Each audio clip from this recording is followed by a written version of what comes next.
किसी मुल्क में एक बादशाह था जो बहुत ही ज्यादा नेक था। उस बादशाह के 4 जवान बेटे थे और वो चारों बेटे भी अपने वालिद की तरह बहुत नेक थे। जब बादशाह काफी बूढ़ा और कमजोर हो गया तो अक्सर उसकी तबीयत खराब रहने लगी।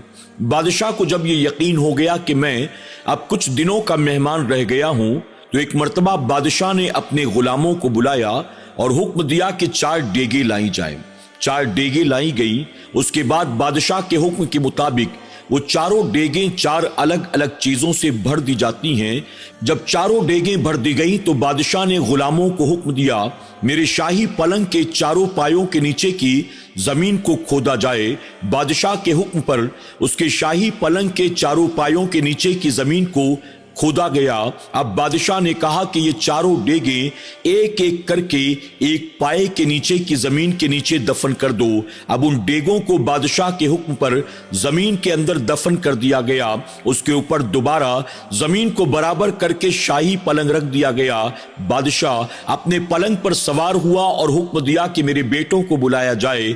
जब चारों बेटे अपने वालिद की खिदमत में हाजिर हुए तो बेटों से वालिद ने कहा, बेटा, तुम जानते हो कि मैं तुम सबसे कितनी मोहब्बत करता हूं। तुम्हारे बाप ने अपनी पूरी जिंदगी रियाया परवरी करने में, अदल इंसाफ करने में गुजार दी। मेरे बाद किसी पर जुल्म ज्यादती मत करना, मेरे नक्शे कदम पर चलते हुए रियाया परवरी करना, अदल इंसाफ से काम लेना।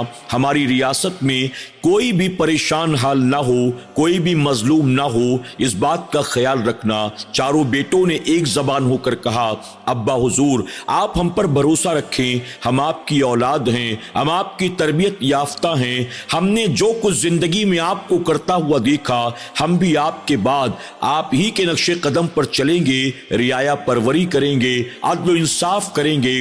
वालिद ने खुश होकर चारों बेटों को दुआएं दी और साथ ही कहा, बेटे, मेरे पास मालो दौलत की, जमीन जायदाद की कोई कमी नहीं है। अल्लाह ने मुझे बहुत कुछ अता फरमाया।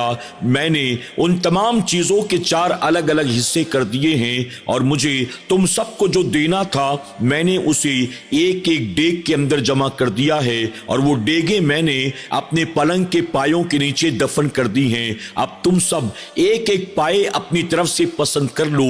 उस पाए के नीचे डेग में जो कुछ मौजूद होगा मेरे इंतकाल के बाद वो मेरा बेटा उस चीज का मालिक हो जाएगा। सबसे पहले बादशाह ने अपने छोटे बेटे से कहा, बेटी, सबसे पहले तुम पसंद कर लो कि कौन सा पाया तुम लोगे।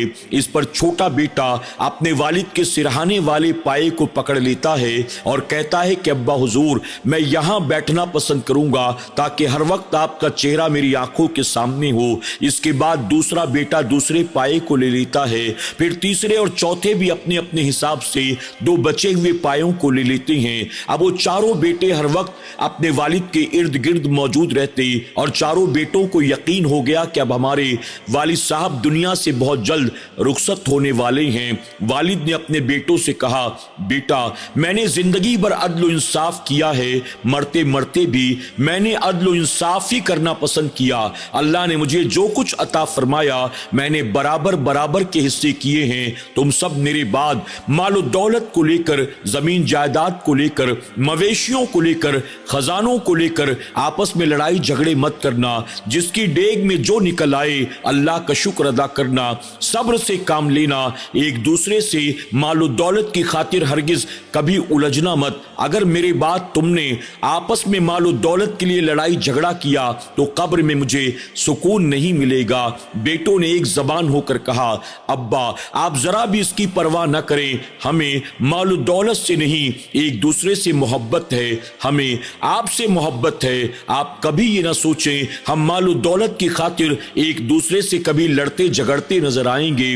वालिद मुतमईन हो गए और चंद अरसे के बाद बाप का इंतकाल हो गया। बादशाह के इंतकाल के साथ ही मानो उन चारों बेटों पर आसमान टूट पड़ा हो। चारों बेटे अपने वालिद की जुदाई में रोते बिलखते हैं, अपने वालिद के कफन दफन का एहतमाम करते हैं, अपने वालिद के नाम पर खूब गरीब गुरबा की मदद करते हैं, खूब सदका व खैरात करते हैं। ये सब कुछ करते कराते 40 दिन का अरसा गुजर गया।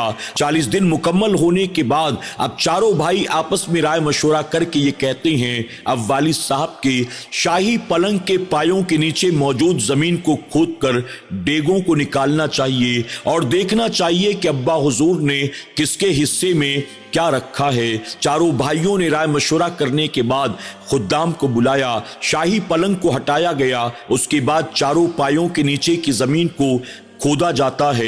एक एक करके अंदर से 4 डेगे निकलती हैं। एक डेग के अंदर हीरे और मोती मौजूद थे, दूसरे डेग के अंदर सोना और चांदी मौजूद था, तीसरे डेग के अंदर जानवरों की बची कुची हड्डियां मौजूद थी, चौथे डेग के अंदर मिट्टी भरा हुआ था। जब उन लोगों ने ये सारी चीजें देखी हैरान रह जाते हैं। जिनके हाथ हीरे जवाहरात लगे, जिनके हाथ सोने चांदी लगे, वो तो खुश थे, लेकिन बाकी दोनों बेटे हैरान थे ये देखकर। अब्बा हुजूर तो हमेशा अदल इंसाफ से काम लेते थे, आखिर उन्होंने हमारी खातिर ये मिट्टी और जानवरों की बची कुची हड्डियां डेगों में क्यों भर कर रखी हैं। चारों भाई मालो दौलत के लिए आपस में लड़ाई झगड़ा नहीं करते, बल्कि वो गौर फिक्र करते हैं, आखिर अब्बा ने अगर मिट्टी रखा है, हड्डियां रखी हैं, तो इसकी कोई ना कोई वजह जरूर होगी। अब चारों भाई आपस में राय मशवरा करने के बाद एक ऐसे आदमी की तलाश में निकल पड़ते हैं जो आदमी उन चारों डेगों के राज पे से पर्दा उठा सके, वो उन्हें बता सके कि आखिर डेग में मिट्टी और हड्डी की हिकमत क्या है। वो तलाश करते रहे, लेकिन उन्हें पूरी रियासत में कोई ऐसा आदमी न मिला जो उनके मसले को हल कर पाता। आखिरकार कुछ दिन गौर फिक्र करने के बाद एक भाई कहता है, हमारे पड़ोसी मुल्क का बादशाह जो है वो बहुत ही ज्यादा ज़हीन है, वो भी अदल इंसाफ वाला है, रियाया परवर है और हमारे वालिद के साथ उसके बड़े अच्छे ताल्लुकात थे। हम कई बार अपने वालिद के साथ उसके यहाँ मुख्तलिफ दावतों में भी जा चुके हैं, वो हमें अच्छी तरह से पहचानता भी है। क्या ही बेहतर हो कि चलो हम उस बादशाह के पास जाते हैं और उससे जाकर पूछते हैं कि आखिर इन डेगों के पीछे राज क्या है। अब वो चारों भाई एक साथ मिलकर उस रियासत की तरफ कूच करते हैं। चलते चलते अभी उसकी सरहद को पार करके वो जंगलों से होते हुए उस रियासत के बादशाह के पास पहुंचने वाले थे कि उन्हें उस बादशाह का शहजादा जंगल में सिपाहियों के साथ शिकार करता हुआ नजर आ जाता है। अब ये चारों भाई उस बादशाह ज़ादे के पास जाते हैं, उससे मुलाकात करते हैं और अपने आने का मकसद बयान करते हैं। कहते हैं कि हमें बादशाह सलामत से मुलाकात करनी है, इस वक्त वो कहाँ होंगे। इस पर शहजादा अपना मुंह बनाकर कहता है, अगर तुम्हें उनसे मिलना है तो जाओ, वो महल में होंगे, उनसे मुलाकात कर लो, लेकिन मुलाकात करके कोई फायदा नहीं, अब वो पागल हो चुके हैं। जब चारों भाई ये सुनते हैं तो हैरान रह जाते हैं और सोचने लगते हैं कि भला ये कैसे हो सकता है, किसी मुल्क का बादशाह पागल कैसे हो सकता है, और अगर वाकई वो पागल हो गया है तो फिर बादशाहत के काम कैसे अंजाम देता होगा। बहरहाल चारों मुलाकात करने के इरादे से महल की तरफ बढ़ते हैं। जब महल के करीब पहुंचते हैं तो देखते हैं एक खूबसूरत बाग था और बाग के अंदर उसी बादशाह की बेटी यानी शहजादी चंद लौंडियों के साथ सैर करने के लिए आई हुई थी। चारों भाई शहजादी के पास जाते हैं, अपने आने की वजह बयान करते हैं और कहते हैं कि आपके वालिद से मुलाकात करनी है, इस वक्त बादशाह सलामत कहाँ होंगे। इस पर शहजादी कहती है, अगर मिलने के लिए आए हो तो जाओ, मुलाकात कर लो, महल के अंदर दरबार में बैठे हुए हैं, लेकिन उनसे मिलकर कोई फायदा नहीं, वो अब तो नाबीना हो चुके हैं, यानी अंधे हो चुके हैं। जब चारों भाई सुनते हैं उन्हें मजीद हैरत होती है, एक बादशाह नाबीना कैसे हो सकता है, और अगर नाबीना है तो आखिर बादशाहत का काम कैसे अंजाम देता होगा। बहरहाल अब चारों भाई महल के अंदर दाखिल होते हैं। महल के अंदर दाखिल होते ही उनकी मुलाकात मलिका से हो जाती है, यानी बादशाह की बीवी से हो जाती है। चूंकि ये चारों भाई अपने वालिद के साथ कई मर्तबा यहाँ दावत में आ चुके थे, मलिका भी उन्हें अच्छी तरह से जानती थी और वो भी मलिका को अच्छी तरह से पहचानते थे। मलिका ने मोहब्बत से मुलाकात की और आने का सबब पूछा। इस पर चारों भाइयों ने कहा, हम बादशाह सलामत से मिलने के लिए आए आए हैं, आखिर इस वक्त वो कहाँ मौजूद होंगे? मलिका ने कहा, वो दरबार में अपने वजीर के साथ बैठे हैं, जाओ तुम जाकर मुलाकात कर लो। तुम्हारी मुलाकात उनसे हो सकती है, लेकिन मेरे लिए तो 1 साल पहले ही उनका इंतकाल हो चुका है, मैं उनसे मिलकर क्या करूंगी? अब वो चारों सुनते हैं तो और हैरान रह जाते हैं। आखिर शहजादे ने कहा कि मेरे वालिद पागल हो चुके हैं। शहजादी ने कहा कि मेरे वालिद नाबीना हो चुके हैं, और मलिका कह रही हैं कि वो दरबार में मौजूद हैं, लेकिन मेरी खातिर 1 साल पहले उनका इंतकाल हो चुका है। ये तमाम बातें उन्हें मजीद हैरत में डाल देती हैं। बहरहाल मलिका से अलविदा कहते हुए अब वो चारों भाई दरबार में आते हैं। पूरा दरबार खाली पड़ा हुआ था। बादशाह अकेले अपने वजीर के साथ बैठे हुए गुफ्तगू कर रहे थे। चारों ने अदब से बढ़कर सलाम किया। बादशाह ने जैसे ही देखा फौरन पहचान लिया। सबसे पहले वालिद की मौत पर ताज़ियत की, उसके बाद अपने करीब बिठाया और बिठाने के बाद आने की वजह पूछी। अब चारों भाइयों ने एक एक करके तमाम बातें तरतीबवार बता दी। हमारे वालिद ने अपने इंतकाल से पहले अपने शाही पलंग के चारों पायों के नीचे एक एक डेग दफन करके रखी थी, और हमसे ये कहा था कि हमारे पास जो कुछ भी है हमने 4 हिस्से करके उन्हें डेग के अंदर रखकर उसे पलंग के नीचे दफन कर दिया है। हमारे इंतकाल के बाद तुम वो डेगें बाहर निकालना, और जो डेग जिसके हिस्से लगेगी वो उसे लेकर मुतमईन हो जाए। आपस में किसी तरह का कोई लड़ाई झगड़ा नहीं होना चाहिए। हम इन्हीं 4 डेगों का राज जानने के लिए आए हैं। आखिर हमारे वालिद ने एक डेग के अंदर मिट्टी और एक डेग के अंदर हड्डियां क्यों रखी, हमें समझ में नहीं आता। जब बादशाह ने यह सुना, उसने अपनी आंखें बंद कर ली, अपनी गर्दन को झुकाया, काफी देर तक गौर फिक्र करता रहा। इसके बाद बादशाह ने अपनी गर्दन को उठाया और बेसाख्ता पुकार उठा, सुभान अल्लाह, सुभान अल्लाह, सुभान अल्लाह। वहां मौजूद चारों भाई परेशान हो जाते हैं। वजीर भी हैरत से बादशाह की तरफ देखता है। इसके बाद बादशाह कहता है, वाकई तुम्हारे वालिद ने बहुत ही ज्यादा अदल इंसाफ से काम लिया। अल्लाह तबारक व तआला ने तुम्हारे वालिद को हिकमत और दानाई अता की थी। तुम्हारे वालिद को अल्लाह ने जो भी माल और दौलत अता किया, चारों बेटों में तुम्हारे वालिद ने बहुत बेहतरीन अंदाज में उसे तकसीम किया है। चारों भाई कहते हैं, हम नहीं समझे आप क्या कहना चाहते हैं।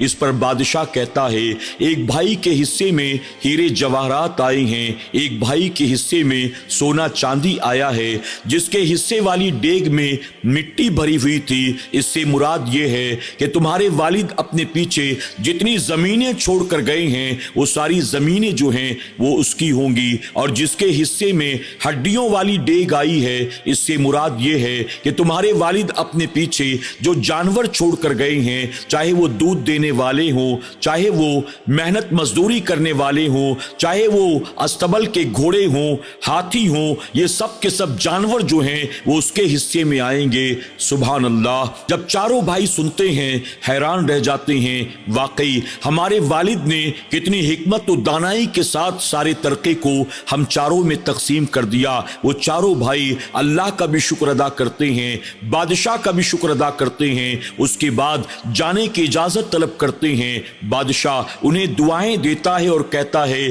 अपने वालिद के नक्शे कदम पर चलते हुए अदल इंसाफ से काम लेना, किसी पर जुल्म ज्यादती मत करना। चारों भाई वादा करते हैं। अभी कुछ आगे बढ़े थे कि बड़े भाई को याद आता है। बड़ा भाई बादशाह के पास दोबारा पलट कर आता है और कहता है कि हुजूर, अगर आपकी इजाजत हो, कुछ बात आपसे करना चाहता हूं, लेकिन इस बात का ताल्लुक आपकी जात से है। अगर आप नाराज ना हो तो आपसे अर्ज करूं। बादशाह ने कहा, जो पूछना चाहते हो पूछो। इस पर बड़ा भाई कहता है कि जब हम आपसे मुलाकात करने के लिए आ रहे थे तो जंगल में आपके बेटे से, शहजादे से हमारी मुलाकात हुई। हमने उनसे आपके ताल्लुक से पूछा तो उन्होंने कहा, मेरे वालिद का दिमाग खराब हो गया है, यानी वो पागल हो गए हैं। हमें बड़ा ताज्जुब हुआ, एक बेटा अपने बाप के ताल्लुक से ऐसी बात भला कैसे کہہ سکتا ہے؟ اس کے بعد محل کے باہر باغ میں ہماری ملاقات آپ کی بیٹی شہزادی سے ہوئی تو ان سے ہم نے آپ کے تعلق سے پوچھا تو شہزادی کہنے لگی کہ میرے والد تو نابینا ہو چکے ہیں۔ ہمیں بڑا تعجب ہوا، ایک بیٹی اپنے باپ کے بارے میں بھلا ایسا کیسے کہہ سکتی ہے؟ اس کے بعد جب ہم محل کے اندر آئے ہماری ملاقات ملکہ سے ہوئی، ہم نے ملکہ سے آپ کے بارے میں پوچھا تو ملکہ بھی یہی کہنے لگی تم سب کی خاطر تو وہ دربار میں موجود ہیں لیکن میری خاطر تو 1 سال پہلے ہی ان کا انتقال ہو چکا ہے۔ حضور اگر آپ کو برا نہ لگے تو آپ ہمیں بتائیں آخر آپ کے بیٹے بیٹی اور آپ کی بیوی نے ایسی بات کیوں کی؟ اس پر بادشاہ مسکرایا اور مسکرا کر کہنے لگا دراصل بات یہ ہے میرا بیٹا یعنی میرا شہزادہ 18 سال کا ہو چکا ہے، میں چاہتا ہوں اپنی موجودگی میں اس کی تعلیم و تربیت مکمل کر دوں، اس کے بعد میں اس کی شادی کرا دوں اور اپنی موجودگی میں اسے تخت و تاج پر بٹھا کر اپنی جگہ اپنا جانشین بنا کر بادشاہت اس کے حوالے کر دوں۔ لیکن میرا بیٹا تعلیم و تربیت کے لیے تیار نہیں ہے، شادی کرنے کے لیے تیار نہیں ہے، بس وہ چاہتا ہے کہ میں اس کو بادشاہ بنا دوں۔